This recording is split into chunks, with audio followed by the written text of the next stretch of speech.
Hi, everybody. I'm Brittany Lewis, a breaking news reporter here at Forbes. Joining me now is Forbes senior editor, Alex Knapp. Alex, I appreciate you coming on. I'm happy to be here, Brittany. As you know, it is daylight saving time this weekend, and we are springing the clocks forward, meaning almost all of us in this country are losing an hour of sleep. But can you tell us the history behind this? How was this idea born? Sure. We have Benjamin Franklin to blame, first of all, who first proposed daylight savings time in an essay back in the 1700s.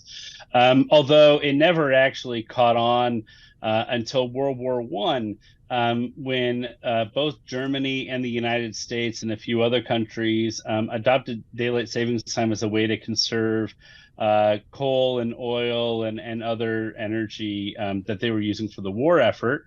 It was temporary then in World War One.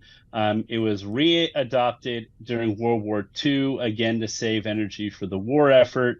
After World War Two, for about 20 years, you actually had a hodgepodge of different states doing different things with daylight savings. Some did, some didn't. Some did it on the county level, which could get really confusing. And so in 1966, Congress passed the Uniform Time Act, which adopted daylight savings time for the whole country, although since then a couple of states have opted out of it.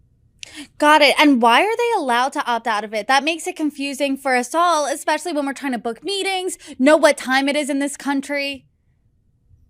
It really just had to do with people in those states just having very strong objections to it, and eventually Congress allowing them to do it. And in recent years, there's been another big push to get rid of daylight savings time altogether. In fact, despite the fact that we live in a very politically polarized age, last year the Senate unanimously passed a bill that would make standard time permanent.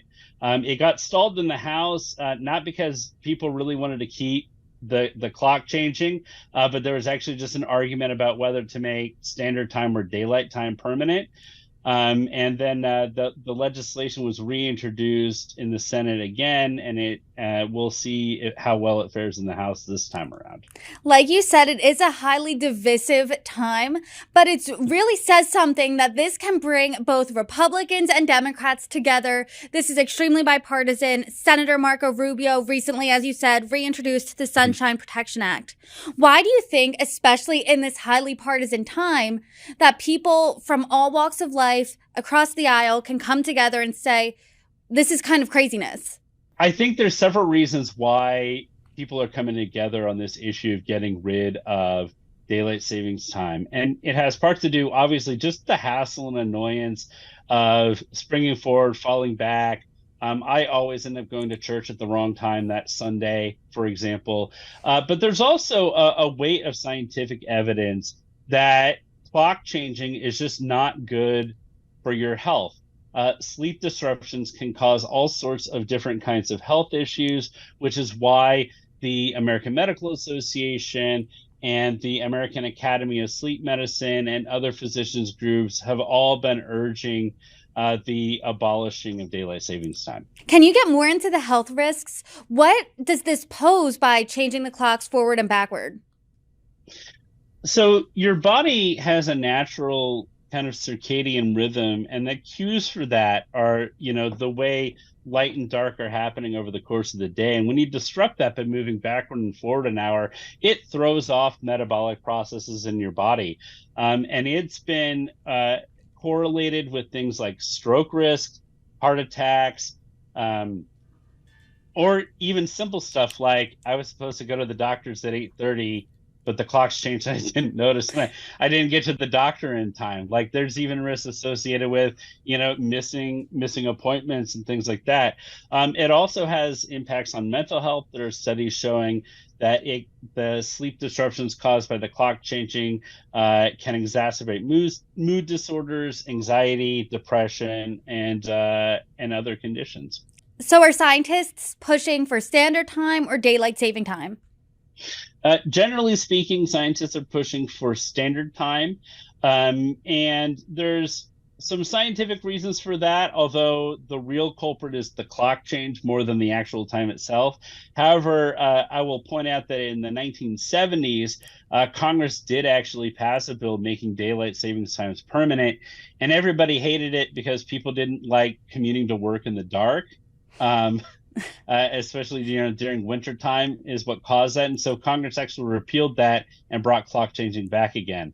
So I think based on that experience too, it's more likely to move to standard time. On the flip side, I do want to talk about some benefits here. When he introduced a companion bill, Representative Vern Buchanan, he's Republican from Florida, argued the change would result in, quote, enormous economic benefits. How would daylight saving time increase consumer spending?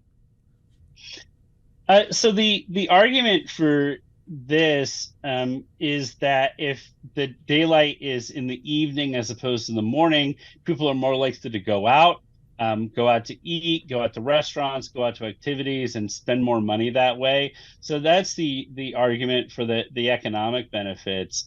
Um, that's kind of counterbalanced by the health issues, and then also there are more road accidents when people are commuting in the morning in the dark than there are when it's light out. Whereas in the evening, you've been awake all day, you've had your coffee. Even if it's dark on the drive home, there are fewer incidents than there are when they're in the morning. There's definitely pros and cons here for both standard time, daylight saving time. Either way, I know a lot of people would like to see some sort of permanence to this, but what's the likelihood of that actually happening? I think the chances are pretty good when we're talking about the Senate unanimously wanting to bring us a standard time, and the House division was not whether to get rid of clock changing, but rather what permanent time to establish. I think that we can come to some common ground, and I think it's one thing that can, bring this country together is stop changing the stupid clocks twice a year. Agreed on that front. And also, as a reminder to our viewers, change those clocks, spring them forward going into Sunday. Alex Knapp, thank you so much. Thank you, Brittany.